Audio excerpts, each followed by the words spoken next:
ഇപ്പോഴും ആന്റോ അഗസ്റ്റിൻ ഈ രാജി ചോദിച്ചു വാങ്ങാൻ എന്താണ് കോൺഗ്രസിന് ഇപ്പോഴും ബുദ്ധിമുട്ട് എന്ന് എനിക്ക് മനസ്സിലാവുന്നില്ല. അയാൾ ഇപ്പോഴും ഒളിവിലാണ്. പാലക്കാട്ടെ ഒരു MLA ഈ തെരഞ്ഞെടുപ്പിൻ്റെ സമയത്ത് ഇതാ ഇന്ന് 2-ാം തീയതിയാണ്. 7 നാൾ കഴിഞ്ഞാൽ അടുത്ത ആഴ്ച ഈ സമയം ആദ്യഘട്ട തെരഞ്ഞെടുപ്പ് കഴിയും. ആ തെരഞ്ഞെടുപ്പിന് തൊട്ട് മുൻപ് ഒരു വിഷയം നേതാക്കൾക്ക് പറയാൻ പറ്റുന്നില്ല. എന്തൊക്കെ വിഷയങ്ങൾ? EDയുടെ വിഷയം വരുന്നു, സ്വർണ്ണക്കള്ളക്കടത്തുമായി ബന്ധപ്പെട്ട വിഷയം വരുന്നു. നേതാക്കൾ വാതുറക്കുമ്പോഴേക്ക് മാധ്യമപ്രവർത്തകർ ചോദിക്കുന്ന ചോദ്യം രാഹുൽ എവിടെ എന്നുള്ള ചോദ്യമാണ്. അയാൾ ഒന്നുകിൽ കീഴടങ്ങാൻ ഇവർക്ക് പറയാൻ പറ്റുന്നില്ല. ഇപ്പോൾ ഇതാ 2ാമത്തെ പരാതി കൂടി കിട്ടുന്ന സാഹചര്യം കോൺഗ്രസിന് ബാധ്യതയാണ്. 2 വട്ടം ബാധ്യതയാണ് എന്നുള്ളതാണ് എൻ്റെ അഭിപ്രായം. നമ്മൾ ഇന്നലത്തെ മീറ്റ് തെറ്റീസ് പറഞ്ഞൊരു കാര്യമുണ്ട്. കോൺഗ്രസ്സുകാർ ചെയ്യേണ്ട ഏക കാര്യം എന്ന് പറഞ്ഞാൽ ഇയാളോട് രാജിവെച്ച് പുറത്തു പോകണമെന്ന് പറയത്. അയാൾ കേട്ടോ കേട്ടില്ലയോ എന്നുള്ള കാര്യം വേറെ കാര്യം. പക്ഷേ കോൺഗ്രസിൽ നിൽക്കണമെങ്കിൽ ഇദ്ദേഹം ഞങ്ങളുടെ ഭാഗമല്ല എന്ന് പറയുകയാണ്. അപ്പം അതാണ് ഇദ്ദേഹത്തിൻ്റെ ശൈലി കണ്ടല്ലോ. ഈ കല്യാണം കഴിക്കാൻ സാധിക്കില്ല, അതെൻ്റെ രാഷ്ട്രീയ ഭാവിനെ ബാധിക്കും എന്ന് തീരുമാനിച്ചിട്ട് എന്ത് ചെയ്യാണ്, കല്യാണം കഴിക്കുന്നില്ല. പക്ഷേ ഇങ്ങനെ നടന്ന് പീഡിപ്പിച്ച് പോവുകയാണ്. 1-2 ആൾക്കാരല്ല, ഞാൻ പറഞ്ഞില്ലേ, ഒരു 4-5 പരാതികൾ വരാനുണ്ട്. ഈ സ്ത്രീകളൊന്നും ഈ കുട്ടികളൊന്നും പരാതി പറയാത്തൊരു കാരണം എന്താ അറിയോ? ഈ സൈബർ അറ്റാക്ക് പേടിച്ചിട്ട് മാത്രമാണ്, വേറെ ഒന്നും കൊണ്ടുമല്ല. കാരണം ഇവരെ അനുഭവം ഇല്ലാത്തതുകൊണ്ടോ, പ്രശ്നങ്ങളില്ലാത്തതുകൊണ്ടോ, വിഷമമില്ലാത്തതുകൊണ്ടോ, ഇവർ നല്ല രീതിയിൽ ഉപദ്രവിച്ചിട്ടുള്ളതുകൊണ്ടൊക്കെ തന്നെയാണ്. പക്ഷേ എന്താണ്, പരാതി ഇവർക്ക് ആയാൽ, കാരണം ഓട്ടോമാറ്റിക്കലി അറിയുമല്ലോ. ഇപ്പം അറിയാം, ഒരു ജില്ലക്കാരി ഇന്ന ജില്ലക്കാരിയാണെന്ന് പറഞ്ഞാൽ മതിയല്ലോ. അവിടുത്തെ കോൺഗ്രസ്സുകാരെ അല്ലെങ്കിൽ അവിടുത്തെ ഇവൻ്റെ കൂട്ടാളികളെല്ലാം പോയിട്ട് ഇന്ന ആളാണെന്ന് എടുത്ത് പുറത്തിട്ട് അതോടെ ആ കുട്ടിയുടെ ജീവിതം കഴിഞ്ഞു. അപ്പോൾ ഇത് മനസ്സിലാക്കിയിട്ടാണ് സത്യം പറഞ്ഞാൽ ഇന്നലെ ഈ രാഹുൽ ഈശ്വറിൻ്റെ അറസ്റ്റിന് ശേഷമാണ് കുറച്ചൊന്ന് ഒതുങ്ങിയത് കേട്ടോ. ഇപ്പം അങ്ങനെ വലിയ അറ്റാക്ക് പുറകെ പോകുന്നില്ല, പേടിയായി. അപ്പം ഇത്രയും ദിവസം എന്തായിരുന്നു അറിയാം. ഇപ്പോൾ ഇതയ്യോ അതൊരു വെയിലബിൾ, നിങ്ങൾ പരാതി കിട്ടിയാൽ FIR ഇപ്പോൾ ഇട്ട എന്താ ചെയ്യുക എന്നുള്ള മൈൻഡ് സെറ്റോട് കൂടിയിട്ടാണ് ഈ സോഷ്യൽ മീഡിയ ഈ പറയുന്ന കൂട്ടം മുഴുവൻ ഇവർക്കെതിരെ സപ്പോർട്ട് ചെയ്തുകൊണ്ടിരുന്നത്. അപ്പം ഇപ്പോൾ സ്മൃതി മാഡത്തിൻ്റെ ഡിബേറ്റിൽ ആ വക്കീൽ പറയുന്നത് ഞാൻ കേൾക്കുമായിരുന്നു. എന്താ പറയുന്നത് അറിയോ, ഈ നമ്മൾ തന്നെ ഈ ലിങ്കിൻ്റെ അടിയിൽ പോയാൽ വിശ്വസിച്ച് പോകും, ഓയ്യോ ഇയാൾ നീതിമാനാണോ എന്നുള്ള നിലയിലേക്ക്. കാരണം അങ്ങനെ ഇങ്ങനെ കൂട്ടമായിട്ട് വന്നിട്ട് ഇങ്ങനെ സപ്പോർട്ട് ചെയ്തുകൊണ്ടിരിക്കുകയാണ്. ഇപ്പോഴും കോൺഗ്രസ്സിന് തള്ളിപ്പറയാൻ കഴിയുന്നില്ല. ഇനിയും ആലോചിക്കാൻ പോവുകയാണ്. എന്താണ് ആലോചിക്കുന്നതെന്ന് എനിക്ക് മനസ്സിലാകുന്നില്ല.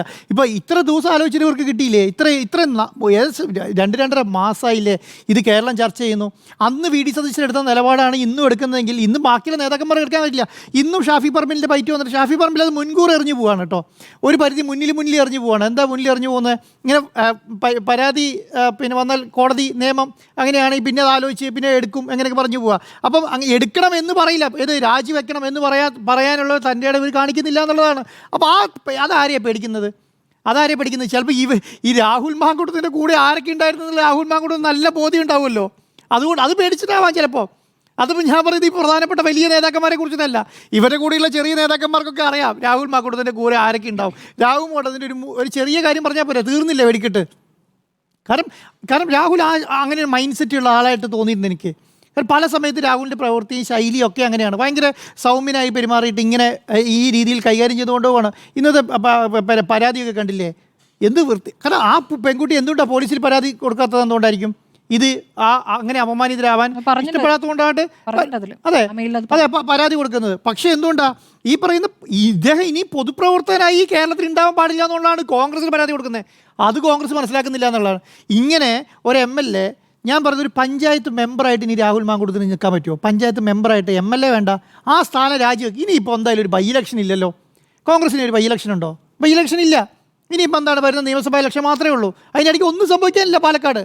അപ്പോൾ ഇനി രാഹുൽ മാങ്കൂട്ടം നിർത്തിയിട്ട് ഇവരടുത്ത MLA ഇവർക്ക് ഇപ്പോൾ രാജിവെപ്പിച്ചാൽ പറയാം, എന്ത് ഞങ്ങൾക്ക് അടുത്ത MLA സ്ഥാനത്തേക്ക് ഞങ്ങളൊരു നല്ല ആളെ കൊണ്ടുവന്നു പറയാം. ഇദ്ദേഹത്തെ അവിടെ വരെ വലിച്ചു നീട്ടിക്കൊണ്ട് പോയിട്ട് അവസാനം ജയിലിൽ കിടന്ന് പുറത്തിറങ്ങി വന്ന് അടുത്ത MLA ഇദ്ദേഹമാണ് പരിചയപ്പെടുത്താൻ പോകുന്നത്. അങ്ങനെയാണല്ലോ ഒരു ശൈലി.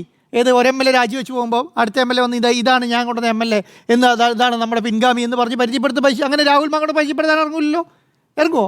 അതുപോലും കോൺഗ്രസ്സുകാർ മനസ്സിലാക്കുന്നില്ല. ഇപ്പോഴും നിലപാടെടുക്കാറ്. ഇന്ന് KK പറഞ്ഞിട്ടില്ലേ, ഒരു നിമിഷം പോലും MLA സ്ഥാനത്തിന് യോഗ്യനല്ല രാഹുൽ മാങ്കൂട്ടത്തിൽ, ഈ നിമിഷം രാജിവെക്കണം എന്ന് പറഞ്ഞു, അല്ലെങ്കിൽ രാജി ചോദിച്ച് വാങ്ങണം എന്നുള്ള ഒരു ഘടകകക്ഷി MLA അല്ലേ പറയുന്നത്. രാജി ചോദിച്ച് വാങ്ങണം എന്ന് പറയുന്നത് ഇതുപോലും മനസ്സിലാക്കുന്നില്ല എന്നുള്ളതാണ്. അപ്പോൾ ഇനി ഇത് എങ്ങോട്ടാണ് പോകുന്നത്? ഇപ്പോൾ ഫെനീനായി ഇപ്പോൾ ഇലക്ഷനായിട്ട് മത്സരിച്ചുകൊണ്ടിരിക്കുകയാണ്, സ്ഥാനാർത്ഥിയാണ് ഇപ്പോൾ. മനസ്സിലായോ? ഈ ഫെനീനായി ഉണ്ടെന്നൊക്കെ ഇവർക്ക് നേരത്തെ അറിയാമെന്നേ. ഈ സ്ഥാനാർത്ഥിത്വം കൊടുക്കുന്ന സമയത്തും ഈ പറയുന്ന കോൺഗ്രസ് നേതാക്കൾക്കൊക്കെ അറിയാം ഈ ഫെനീനായി ഇതിനകത്ത് വരും, ഇതുമായി ബന്ധപ്പെട്ട കാര്യം ഇതൊക്കെ നേരത്തെ കോൺഗ്രസ്സുകാർക്ക് അറിയാം, പല നേതാക്കന്മാർക്കും അറിയാം. അപ്പം ഇപ്പം എന്തുകൊണ്ട്, എന്നിട്ട് അത് ആരുടെ സപ്പോർട്ടിന് വരുത്താം ഫെനീനായി സ്ഥാനാർത്ഥിയായതിപ്പോൾ? ആരാ അവിടെ കോൺഗ്രസിൻ്റെ അവിടുത്തെ വലിയ സപ്പോർട്ടിന് പുറത്താ? ഒന്നുമില്ലാന്ന് രാഹുൽ മാങ്കൂട്ടത്തിൻ്റെ സപ്പോർട്ടിന് പുറത്ത് പോലും ഈ പറഞ്ഞ രാഹുൽ മാങ്കൂട്ടം ഇപ്പോൾ ഒളി പോകുന്നത് തൊട്ട് മുമ്പാണല്ലോ സ്ഥാനാർത്ഥി നിശ്ചയിക്കുന്നത്. ആ സമയത്ത് ഉണ്ടായ ഒരു 3-4 ആൾക്കാർ അവിടെ പിന്നെയും വന്നില്ലേ? അതിലൊരാളാണ് ഫെനി നൈനാൻ. ഇപ്പോൾ സ്ഥാനാർത്ഥിയാണ്. ഇപ്പോൾ ആ സ്ഥാനാർത്ഥി നിങ്ങൾ എന്താ ചെയ്യുക? ഇപ്പം സ്ഥാനാർത്ഥിനെ അറസ്റ്റ് ചെയ്തുകൊണ്ട് അവസ്ഥയെത്തും. കാരണം ഈ പരാതി പോലീസ് സ്റ്റേഷനിലെത്തി, ഈ പരാതി FIR ഇട്ട് കഴിഞ്ഞാൽ, FIR ഇട്ടാൽ ഈ സ്ഥാനാർത്ഥി ജയിലിലേക്ക് പോവുക. ഇത് കോൺഗ്രസ്സുകാർക്ക് മനസ്സിലാകുന്നില്ലേ? ഇത് എങ്ങനെയാണ് ഇത് തീരുമാനം എടുക്കുന്നത്? ഒന്ന് ആലോചിച്ച് നോക്കിയേ. ഫെനി നൈനാൻ അറസ്റ്റിലായി, ഫെനി നൈനാൻ ഇദ്ദേഹം ഒളിവിൽ, MLA ഒളിവിൽ, സ്ഥാനാർത്ഥി ജയിലിലേക്ക്. ഈ കോൺഗ്രസ്സുകാരെ കുറ്റം പറഞ്ഞിട്ട് കാര്യമില്ല. അവർ എന്ത് ചെയ്യാൻ പറ്റും? രമേശ് ചെന്നിത്തല എന്ത് ചെയ്യാൻ പറ്റും? VD സതീശൻ എന്ത് ചെയ്യാൻ പറ്റും? KC വേണുഗോപാൽ എന്ത് ചെയ്യാൻ പറ്റും? ഇവർക്ക് എന്താ ചെയ്യാൻ കഴിയുക? ഇവർക്ക് ചെയ്യാൻ കഴിയുന്ന ഏക മാർഗ്ഗമേ ഉള്ളൂ. ഈ തള്ളി പറയുക, എന്താണ് പിന്നെ സ്ഥാനാർത്ഥി MLA സ്ഥാനം രാജിവെക്കാൻ പറയുക, MLA സ്ഥാനം ചോദിച്ചു വാങ്ങാൻ വേണ്ടി ലെറ്റർ അയക്കുക. ഇദ്ദേഹം അവിടെ ഇരുന്ന് അറിഞ്ഞോളൂ എന്ന് നിങ്ങൾ പത്രത്തിൽ കൂടെ പറഞ്ഞാൽ മതി. ഈ രാഹുൽ മാങ്കൂട്ടത്തിൽ എല്ലാം കൃത്യമായിട്ട് കാണുന്നുണ്ട്, എല്ലാ വാർത്തകളും അറിയുന്നുണ്ട്. എവിടെ ഒളിവിലാണെങ്കിലും ഇത് മുഴുവൻ കാണുന്നുണ്ടാവുമല്ലോ, എല്ലാ കാര്യങ്ങളും അറിയുന്നുണ്ട്. പുറത്താക്കി രാജി എഴുതി മേടിക്കാൻ പോവുകയാണ്. രാജിവെക്കണം, രാഹുൽ മാങ്കൂട്ടത്തിൽ എത്രയും പെട്ടെന്ന് രാജിവെക്കണം, ഇനി പാർട്ടിയായിട്ട് ബന്ധം ഉണ്ടാവില്ല. പ്രാഥമിക അംഗത്തിൽ നിന്ന് പുറത്താക്കി എന്ന് പിന്നെന്താണ് പ്രസ് മീറ്റ് വിളിച്ച് പുറത്ത് പറഞ്ഞാൽ കഴിഞ്ഞു, അതിനപ്പുറത്തേക്കില്ല. ഇനിയിപ്പോൾ എന്തൊക്കെ നാടകമായിരിക്കും? ഇപ്പോൾ ജാമ്യം തള്ളിയ കോടതിയിൽ ഹാജരാക്കേണ്ടത്, കോടതിയിൽ പിന്നെ ബന്ധപ്പെട്ടുള്ള എല്ലാ കാര്യങ്ങളും മുന്നോട്ടല്ല, ഏതെങ്കിലും കോടതി സ്ഥലത്ത് ഹാജരായാലേ പറ്റുള്ളൂ. ഇനിയിപ്പോൾ ജാമ്യം കൊടുത്താൽ തന്നെ ഇത് ഈ 10 ദിവസം കൊണ്ട് ഇതെല്ലാം തീരുമോ? ഈ നിയമസഭാ ഇലക്ഷൻ 7-ാം തീയതി 8-ാം തീയതി നിയമസഭാ ഇലക്ഷൻ അല്ലേ വരുന്നത്? 8-9 ഒക്കെ ആയിട്ട് എന്താ അവസ്ഥ? ഇനി എത്ര ദിവസമുണ്ട്? എന്തെങ്കിലും ചർച്ച ചെയ്യാൻ കഴിയുന്നുണ്ടോ? എന്തെങ്കിലും ചർച്ച ചെയ്യാൻ കേരളത്തിൽ വേറെ ഏതെങ്കിലും ഒരു വിഷയത്തെക്കുറിച്ച് എന്തെങ്കിലും ചർച്ച ചെയ്യാൻ കേരളത്തിൽ ഏതെങ്കിലും മാധ്യമങ്ങൾക്ക് ചർച്ച ചെയ്യണമെന്ന് വിചാരിച്ചാൽ ചെയ്യാൻ പറ്റുമോ? ഒന്നും ചെയ്യാനില്ല. കാരണം അതിനേക്കാളും വലിയ ബഹളങ്ങളാണ് ഇപ്പോൾ നടന്നുകൊണ്ടിരിക്കുന്നത്. നാളത്തേക്ക് വെച്ചേക്കാണ് ബെയിൽ ആപ്ലിക്കേഷൻ. നാളെ വിധി പറഞ്ഞു, മറ്റന്നാളത്തേക്കായി. നാളത്തെ വാർത്തയും മറ്റന്നാളത്തെ വാർത്തയും ഒക്കെ ഇത് തന്നെയാണ്. ഇതിന് മറുപടി പറഞ്ഞേ പോകാൻ പറ്റുള്ളൂ. ഇവർക്ക് എന്തെങ്കിലും പറയാൻ പറ്റണമെങ്കിൽ എന്ത് ചെയ്യണമെന്നറിയോ? ഇതിന്ന് പുറത്താക്കിയാൽ മാത്രമേ പറ്റുള്ളൂ, ഇതിന് തള്ളിപ്പറയാൽ മാത്രമേ പറ്റുള്ളൂ. അല്ലെങ്കിൽ ഇപ്പോൾ ഈ ഷാഫി പറമ്പിലൊക്കെ വന്ന് പറഞ്ഞ പോലെ ഇങ്ങനെ സപ്പോർട്ട് ചെയ്യാൻ തീരുമാനിച്ചിട്ടുണ്ടെങ്കിൽ കോടതി തീരുമാനിച്ചു എന്നിട്ട് പറയുന്ന ന്യായീകരണം, എനിക്കതാണ് മനസ്സിലാകാത്തത്. ന്യായീകരണം CPM-ൻ്റെ MLA മാർ കണ്ടില്ലേ? ഇടതുപക്ഷത്തിൻ്റെ MLA മാർ കണ്ടില്ലേ? ഏതെങ്കിലും ഇടതുപക്ഷത്തിൻ്റെ MLA മാർ, ഇടതുപക്ഷത്തിൻ്റെ വിട്, ലോകത്തേതെങ്കിലും ഒരു MLA ഇങ്ങനെ വിവാഹ വാഗ്ദാനം നടത്തി തുടരെ ഇപ്പം ഞാനൊരു ഏതൊരു ഇതിൻ്റെ റീലിലുണ്ട്, നമ്മൾ ഈ ടിഷ്യൂ പേപ്പർ വലിക്കുന്ന പോലെയാണെന്ന് പറഞ്ഞത്. ഒരു ടിഷ്യൂ പേപ്പർ വലിക്കുമ്പോൾ അടുത്ത് പുറകെ വരും. ഇത് വലിച്ചാൽ തീരുവില്ല. അങ്ങനെ വലിക്കുന്നോറും ടിഷ്യൂ പേപ്പറിൻ്റെ പുറകെ വന്നുകൊണ്ടിരിക്കുക. ഓരോ പരാതി ഇങ്ങനെ വന്നുകൊണ്ടിരിക്കുകയാണ്. ലോകത്ത് ഏതെങ്കിലും MLA-ക്കെതിരെ ഒരു പരാതി, ഇതിന് സാമാന്യവൽക്കരിക്കാൻ പറ്റിയ ഏതെങ്കിലും ഒരു പരാതി ഉണ്ടോ? അത് പറയുന്നവരുടെ ബോധ്യം എവിടെയാണെന്ന് ആലോചിച്ച് നോക്കിക്കേ. ഏത് ബോധ്യത്തിലാണ് ഇത് പറഞ്ഞുകൊണ്ടിരിക്കുന്നത്? ഒരു MLA-ക്കെതിരെ പരാതി, അയ്യോ നിങ്ങൾ CPM-ൻ്റെ MLA-നെ കണ്ടില്ലേ? അപ്പോൾ CPM-ൻ്റെ MLA-നെ കണ്ടിട്ട് ഏതെങ്കിലും CPM-ലെ വിവാഹ വാഗ്ദാനം നൽകി പീഡിപ്പിച്ച് ഗർഭിണിയാക്കി, ഗർഭചിത്രം നടത്താൻ വേണ്ടിയിട്ട് ഗുളികയും കൊടുത്ത് ഗർഭചിത്രം നടത്തി, അതവിടെ നിൽക്കുമ്പോൾ തന്നെ വേറൊരു പെൺകുട്ടീനെ പീഡിപ്പിച്ച് അതിനെ ഗർഭിണിയാക്കി, അതുമായി പ്രശ്നം ഉണ്ടാക്കി, അത് കേസുണ്ടാക്കി. ഇതിങ്ങനെ പോകുന്നുണ്ടോ? ഏതെങ്കിലും MLA കണ്ടിട്ടുണ്ടോ? എന്നിട്ട് ഇതിനെ ഇരുന്ന് ന്യായീകരിക്കുകയാണ് നിങ്ങൾ. അങ്ങനെ പറയുന്നവരെ തന്നെ ആ പറയുന്നത് എന്തുകൊണ്ടാണ് നിൽക്കുന്നറിയോ? ആ പറയുന്നതിന് എന്തെങ്കിലും ഒരു കള്ളത്തരം എനിക്കെതിരെ വരും എന്നുള്ളതുകൊണ്ടാണ്. മനസ്സിലായോ? ഇത് ഞാൻ ന്യായീകരിച്ചില്ലെങ്കിൽ എനിക്കെതിരെ വരും എന്നുള്ള ബോധ്യമുള്ളതുകൊണ്ടാണ് ഇത് പറഞ്ഞുകൊണ്ടിരിക്കുന്നത്. അല്ലെങ്കിൽ ഇങ്ങനെ പറഞ്ഞുകൊണ്ടിരിക്കുമോ? ലോകത്ത് ആരെങ്കിലും അങ്ങനെ പറയുമോ? അത് പറയുന്നില്ലല്ലോ. പല നേതാക്കന്മാരും ഞാൻ ശ്രദ്ധിച്ചു കേട്ടോ. പല നേതാക്കന്മാരും എന്താണ് ചാനൽ ചർച്ചയ്ക്ക് വിളിക്കുമ്പോൾ ഞാൻ വരുന്നില്ല, എനിക്കിത് ന്യായീകരിക്കാൻ കഴിയില്ല. പല നേതാക്കന്മാരും കോൺഗ്രസിൻ്റെ നേതാക്കന്മാർ പറയുന്നത് അതാണെന്ന് അതിൻ്റെ നിലപാട്. ഇത് ന്യായീകരിക്കാൻ ഞങ്ങളില്ല. KPCC തീരുമാനം എടുക്കുകയാണെങ്കിൽ തീരുമാനം എടുത്തോട്ടെ, ACC തീരുമാനം എടുക്കാൻ തീരുമാനം എടുത്തോട്ടെ.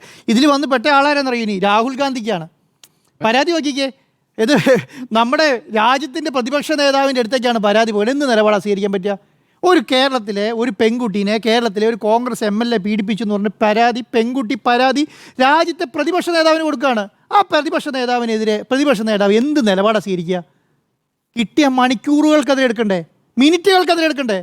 തീരുമാനം എടുത്ത് ടക്കെന്ന് പറഞ്ഞ തീരുമാനം പുറത്തു വരണമായിരുന്നു. അതല്ലേ വേണ്ടിയിരുന്നത്? പാർലമെന്റിൽ ഈ പ്രതിപക്ഷ നേതാവിനോട് തിരിച്ചൊരു BJP MP ചോദിച്ചാൽ എന്തെങ്കിലും പറയാൻ പറ്റുമോ? എന്തെങ്കിലും പറയാൻ പറ്റുമോ? ഒരു കറുത്ത വര അവിടെ വീണില്ലേ?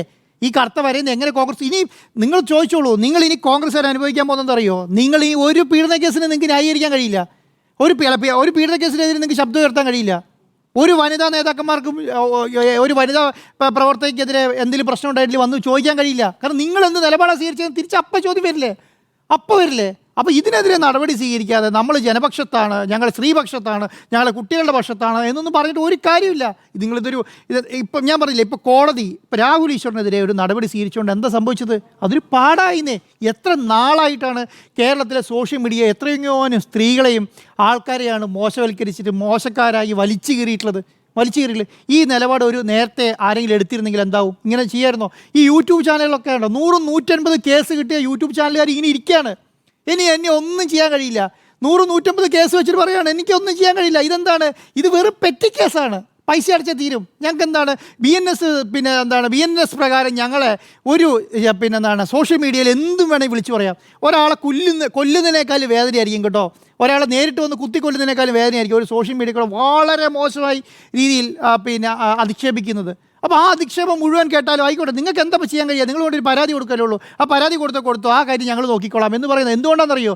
ജയിലിൽ പോയില്ല എന്ന് ഏക പേടി വിശ്വാസം കൊണ്ടാണ്. ഈ കേസ് കൊണ്ടുവന്നാൽ 5 കേസിന് ജാമ്യം കൊടുക്കും, 10 കേസിന് ജാമ്യം കൊടുക്കും, 11ാമത്തെ കേസിന് ചെല്ലുമ്പോൾ പറയും അയ്യോ അതിന് ജാമ്യം കൊടുക്കുകയാണ്. എന്നാൽ ഈ 11 കേസിൻ്റെയും കണ്ടീഷൻ എന്താ അറിയോ? ഇനി ഇതുപോലെ ചെയ്യരുതാണ് ഈ 11 കേസിൻ്റെയും കണ്ടീഷൻ. 11ാമത്തെ കേസിന് 12ാമത്തെ കേസ് കൊണ്ട് ചെല്ലുമ്പോഴും പറയും അയാൾക്ക് ജാമ്യം കൊടുത്തു കളയും. എന്നിട്ട് പറയും ഇതേപോലെ ചെയ്യരുതെന്ന്. അപ്പോൾ ഇത് അങ്ങനെ വിശ്വസിച്ചിരിക്കുന്നവർക്ക് ഈ രാഹുൽ ഈശ്വറിൻ്റെ കേസാണ് അതിനൊരു കറക്റ്റ് വിധിയായത്. ഇപ്പോൾ നാളെ രാവിലെ ഇന്ന് രാഹുൽ ഈശ്വർ ഉണ്ട് എന്താ പറയുക? ഇന്ന് രാഹുൽ ഈശ്വർ ഉണ്ടെങ്കിൽ എന്താ പറയുക? അതെന്താണ്? ഈ കുട്ടീനെ അതിന് വലിച്ചിട്ടാനെ. മനസ്സിലായി? കുറേ ഉദാഹരണങ്ങൾ പറഞ്ഞാനെ. ഇന്ന സ്ഥലത്താണ്, ഇന്ന സ്ഥലത്ത് വർക്ക് ചെയ്യാണ്, ഇന്ന സ്ഥലത്ത് ജനിച്ച കുട്ടിയാണ്, ഇന്ന സ്ഥലത്ത് വളർന്ന കുട്ടിയാണ്, എനിക്ക് നേരത്തെ അറിയായിരുന്നു, ഇതൊക്കെ വിളിച്ചു പറയും. 4 ദിവസം കൊണ്ട് ഈ കുട്ടി അതെന്ന് അറിഞ്ഞു, അതോടെ തീർന്നു. ഇപ്പം എന്താ ഇന്ന് വന്നിട്ടില്ല? എന്തുകൊണ്ടാണെന്നറിയോ? ഇന്ന് KPCCക്ക് പരാതി കൊടുത്തുകൊണ്ട് ഇന്ന് രാഹുൽ ഈശ്വരെ പോലെ ന്യായീകരിക്കാൻ ഒരാൾ കേരളത്തിൽ ഇല്ലാതായി പോയി അല്ലേ? നിങ്ങൾ ആരെങ്കിലും കണ്ടോ? ഇന്ന് ഒരാളും ഇല്ല.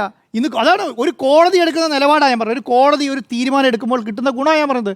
ഒരേ ഒരു കോടതി, ആ കോടതി ഇന്നലെ ജാമ്യമാണ് കൊടുക്കുന്നത്. നിങ്ങൾ ആലോചിച്ച് നോക്കിക്കേ. ഇന്നിവിടെ ഈ പെൺകുട്ടീനെ വലിച്ചു കീറില്ലേ? വന്ന് ചാനൽ ചർച്ചയിൽ നമുക്ക് 7 മണി തുടങ്ങി 7:30 വരെയാണ്, 7:30 തുടങ്ങി 8 മണി വരെ അടുത്ത ചാനൽ, 8:30 തുടങ്ങി 9, ഇതെല്ലാം കൂടി ക്രോഡീകരിച്ച് 9 മണിക്ക് പുള്ളീൻ്റെ ഒരു 1.5 മണിക്കൂർ അഭിഷേകം വേറെ, ഇതെല്ലാം കൂടി കഴിയുമ്പോൾ അത് തീർന്നു അഭിഷേകം. കാരണം നോക്കുമ്പോഴത്തേക്ക് അതിനകത്തൊരു 2,000 ഷെയർ, 20,000 ലൈക്ക്, ഒരു 10,000 കമൻറ്റ് എല്ലാം കൂടി വന്നു കഴിയുമ്പോഴത്തേക്ക് അതിൻ്റെ അവസാനം കഴിഞ്ഞു. ആ പെൺകുട്ടിയുടെ ജീവിതം തീർന്നു എന്നുള്ളതാണ്. ഇനി നോക്കിക്കോളൂ. ഞാൻ വിചാരിക്കുന്നത് അറിയോ? ഇനി പെൺകുട്ടികൾക്ക് ധൈര്യം വരും, തൻ്റെ ഇടം വരും. ഇങ്ങനെ എടുത്തിട്ടുണ്ടെങ്കിൽ എൻ്റെ പേര് പുറത്തു വരാതെ എനിക്ക് ഈ കേസുമായിട്ട് മുന്നോട്ട് പോകാൻ പറ്റുന്നുള്ള തൻ്റെ ഇടം ഈ പെൺകുട്ടികൾക്ക് വരും. അതോടുകൂടിയിട്ടാണ് ഈ കാര്യങ്ങൾ നേരെയാവുക. ഇതാണ് ഒരു സിസ്റ്റം നന്നാകുക എന്ന് പറയുന്നത്. ഈ രാഷ്ട്രീയത്തിലെ സിസ്റ്റം നന്നാവണ്ടേ? രാഷ്ട്രീയത്തിൽ ഇങ്ങനെ ചെയ്യുന്നവർക്ക് ഇനിയെങ്കിലും ഒരു പേടി വേണ്ടേ? കാരണം എല്ലാവരുമായിട്ട് ഇടപെടുന്ന ആൾക്കാരല്ലേ. ഒരു നേതാവിനെ, ഒരു MLA-നെ, ഒരു MP-യുടെ അടുത്തേക്ക് ഒരു സാധാരണ വീട്ടിലെ പെൺകുട്ടിയോ അല്ലെ പെങ്ങന്മാരോ അമ്മമാരോ വരുന്നത് എന്തുകൊണ്ടെന്നറിയോ? ഇവർ നമ്മളെ രക്ഷിക്കും, ഇവർ നമ്മുടെ കൂടെ ഉണ്ടാവും. കാരണം വീട്ടിൽ സഹോദരനോ സഹോദരി ഇല്ലാത്തതുകൊണ്ടോ അല്ലെങ്കിൽ എന്നെ സഹായിക്കാൻ ആളില്ലാത്തതുകൊണ്ടായിരിക്കും ഒരു MLA-ൻ്റെ അടുത്തേക്ക് വരിക, ഒരു MP-ൻ്റെ അടുത്തേക്ക് വരിക. അവരുടെ നിന്ന് എന്തെങ്കിലും സപ്പോർട്ട് കിട്ടുമെന്ന് വിചാരിച്ചിട്ടാണ്. അദ്ദേഹമാണ് ഈ നമ്പർ മേടിച്ച് ഈ പണിയെടുത്തുകൊണ്ടിരിക്കുന്നത്. മനസ്സിലായി? അങ്ങനെ ഒരു MLA ഉണ്ടാകാൻ പാടുമോ ഈ രാജ്യത്ത്? അങ്ങനെ ഒരു ജനപ്രതിനിധി ഈ രാജ്യത്ത് ഉണ്ടാകാൻ പാടുമോ? അപ്പോൾ ശക്തമായ നിലപാടാണ് സ്വീകരിക്കേണ്ടത്. കോൺഗ്രസിന് ഇത് ബാധ്യതയാണെന്ന് വെച്ചാൽ 100% ബാധ്യതയാണ്. ഇന്നല്ലെങ്കിൽ നാളെ നിങ്ങളിതിന് നടപടി എടുക്കേണ്ടി വരും. എത്ര മുൻപെടുത്തോ അത്രയും നല്ലതെന്നുള്ളതാണ് എൻ്റെ അഭിപ്രായം.